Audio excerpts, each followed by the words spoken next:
Hello everyone. তো আজকে চলে এসেছি একটা সুজির রেসিপি নিয়ে, আর যেটা খেতেও দারুণ আর বানানোটাও খুবই ইজি। তো চলো দেখে নেওয়া যাক কী কী করতে হবে। তার জন্য প্রথমেই আমি কড়াইতে একটু তেল গরম করে তার মধ্যে সামান্য গোটা জিরে ফোড়ন দিয়ে দিয়েছি, আর তার মধ্যেই দিয়ে দিয়েছিলাম পেঁয়াজ কুচি, আর ছোট ছোট করে একদম আলু কেটে রেখেছিলাম সেটা দিয়ে দিচ্ছি, আর দিয়ে দিচ্ছি লঙ্কা কুচি।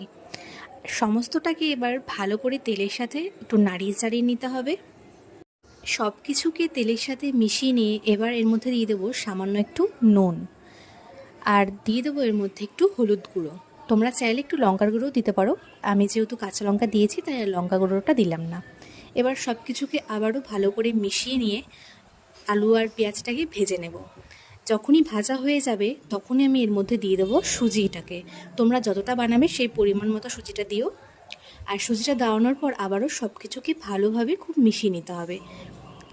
সুজিটাকে আলু আর পেঁয়াজের সাথে মিশিয়ে নিয়ে এর মধ্যে দিয়ে দিচ্ছি আবারও একটু নুনটা অল্প পরিমাণ দিলাম, কারণ আলুর মধ্যেও দেওয়া হয়েছিল। আর দিয়েছি ছোটো চামচের 4 চামচ চিনি। যেহেতু আমি সুজির পোলাও করছি তাই একটু মিষ্টি মিষ্টি ভাবটাও যাতে থাকে, তাই চিনিটা দিয়ে দিলাম। আর এবার দিতে হবে সামান্য সামান্য করে জলটা কিন্তু একবারে পুরোটা ঢেলে দিলে হবে না, তাহলে কিন্তু ঝুরঝুরে সুজির পোলাও হবে না, একদম দলা দলা হয়ে যাবে। সেই জন্য অল্প অল্প করে বারবার করে জল দিয়ে দিয়ে নাড়াতে হবে, আর তাহলেই কিন্তু খুব সুন্দর ঝুরঝুরে পোলাওটা হবে। দেখো আমিও এরকমভাবে অল্প অল্প জল দিয়ে নাড়িয়ে চাড়িয়ে নিচ্ছিলাম, আর কতটা সুন্দর ঝুরঝুরে হয়েছে পোলাওটা।